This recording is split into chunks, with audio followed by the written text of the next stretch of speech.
Hey hey hey, hola Indomax Indo Magazines. Oke, lanjut kabar mantap. Kali ini lagi datang dari kerjasama industri pertahanan Indonesia dengan negara asing, bos. Nah, yang pertama datang dari Indonesia Qatar nih. Ternyata kemarin dan hari ini Menhan dan Presiden kita telah mengunjungi negara Qatar nih, bos. Dimana ya secara nggak langsung hal ini pun memperkuat hembusan kabar yang kemarin mengatakan kontrak jet tempur Mires 2000-5 telah beres. Nah loh.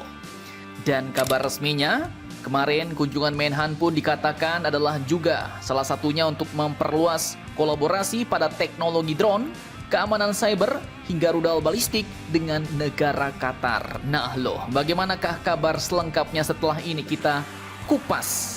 Kemudian, baru-baru ini dikabarkan juga nih bahwa PT PAL Indonesia pun telah masuk dalam daftar pemasok kapal perang LPD ke negara tetangga kita Malaysia, bos.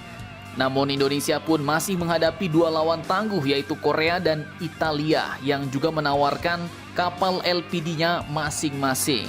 Nah, di sini Malaysia sebenarnya sebagai negara tetangga kita yang lumayan akrab dan dekat dengan Indonesia dan juga telah melihat contoh bagaimana puasnya Filipina dengan kapal LPD Indonesia. Semestinya ya pilihan Malaysia jatuh ke LPD Indonesia nih, bos.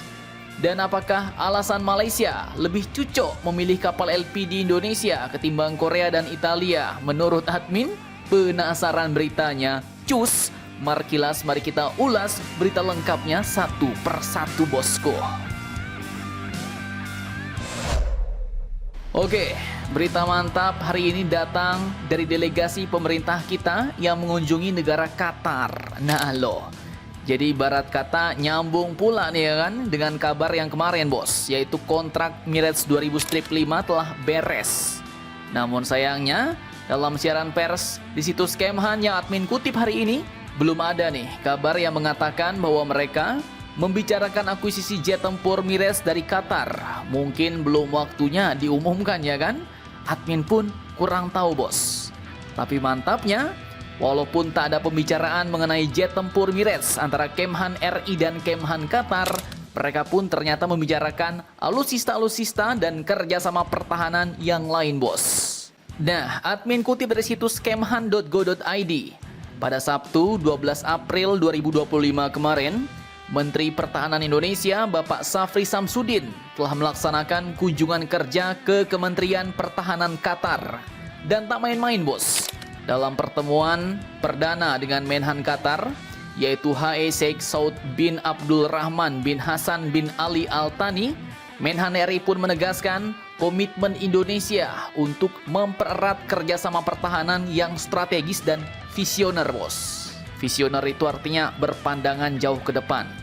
Dan dalam kerjasama ini, Indonesia dan Qatar pun katanya sepakat untuk memperluas kolaborasi pada beberapa bidang kerjasama pertahanan, yaitu disebutkanlah mulai dari teknologi drone, kemudian keamanan cyber, hingga rudal balistik, serta juga mendorong pertukaran perwira dan latihan gabungan, bos. Nah, mantap jos nih.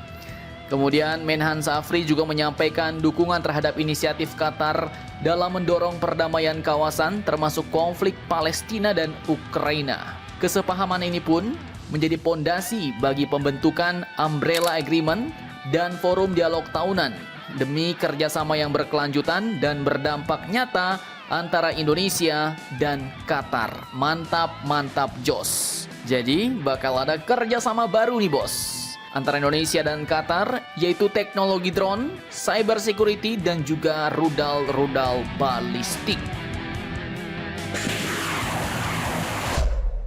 Oke, lanjut dikutip dari beberapa sumber berita berikut. Galangan kapal nasional kita PT PAL Indonesia, kabarnya nih, bos, telah terpilih menjadi salah satu calon pemasok kapal LPD Malaysia.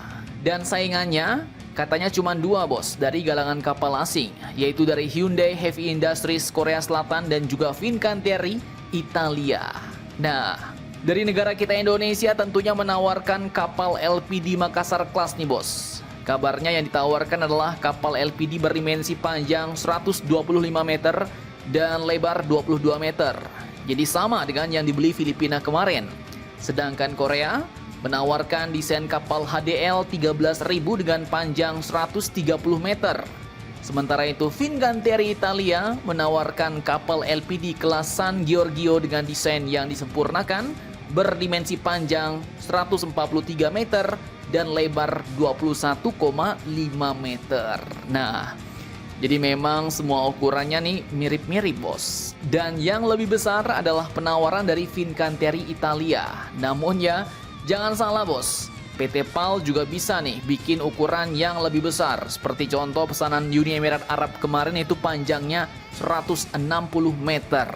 Nah, pertanyaannya, pilih yang manakah? Negara Malaysia? Admin pun ya belum tahu, bos. Tapi memang ya ada beberapa alasan, bos, yang sebenarnya membuat Malaysia semestinya wajib pilih kapal LPD dari Indonesia. Apakah itu alasannya menurut opini admin? Oke, yang pertama, Malaysia pun sebenarnya bisa melihat kualitas kapal LPD buatan PT PAL Indonesia dari pesanan negara-negara asing, bos. Terbukti, negara Filipina yang puas menggunakan kapal LPD Makassar kelas buatan PT PAL. Dari yang awalnya membeli 2 unit, lanjut nambah lagi 2 unit dan kini sedang dikerjakan. Bahkan negara jauh Timur Tengah yaitu Uni Emirat Arab pun sampai-sampai ngambil kapal LPD dari kita, Indonesia, ya kan? Dan sebenarnya ya itu sudah cukup membuktikan kualitas kapal LPD buatan Indonesia yang bukan kaleng-kaleng. Kemudian alasan selanjutnya adalah transfer teknologi, bos. Di mana Indonesia kemarin kabarnya juga mau menawarkan transfer teknologi dalam penawaran kapal LPD kepada Malaysia ini. Sehingga jika ambil dari Indonesia, Malaysia mungkin juga bisa mendapatkan kemampuan pembangunan kapal LPD secara mandiri, bos. Mungkin ya. Kemudian lanjut, kualitas kerjaan PT PAL pun juga bukan kaleng-kaleng, bos. Hal ini pun terbukti dari salah satu di antaranya pada teknologi dan kemampuan pengelasan PT PAL Indonesia. Salah satu pekerjaan yang paling penting dalam pembuatan kapal. Di mana hal ini pun terbukti saat menyambung kapal selam KRI Alugoro 405, bos. Saat itu tercapai predikat zero defect alias nol cacat untuk kualitas pengelasannya. Dan lanjut, purna jual PT PAL pun juga terbilang bukan kaleng-kaleng. Jadi yang dijual nggak cuma kapal, bos. Pelayanannya juga mantap. Contohnya pernah dikatakan oleh Bapak Satrio Bintoro yang pada tahun lalu menjabat sebagai Senior Executive Vice President Transformation Manajemen PT PAL, mengatakan bahwa servis adalah yang membedakan antara PT PAL Indonesia dengan galangan kapal kompetitor. Bapak Satrio menuturkan bahwa servis yang diberikan PT PAL bukan hanya memberikan pelatihan pada awak kapal Tarlac Class Filipina, namun lebih dari itu, sampai pengiriman kapal pun kami yang lakukan. Nah, jadi intinya jika Malaysia memiliki kendala pada pengoperasian kapalnya, nanti yang servis pun nggak jauh-jauh, bos. Mungkin tinggal nyebrang sedikit, hitungan jam sampai, ya kan? Jadi bisa cepat dan satset untuk penanganan kapalnya. Jadi itulah beberapa alasan yang menurut admin dapat membuat Malaysia lebih cocok memilih produk kapal LPD Indonesia. Kalau menurut kalian, bagaimana nih, bos? Jangan lupa komentar, tetaplah kalian barbar dan jangan santuy terus. Demi Indonesia tangguh, salam Indomax, Indo make sense.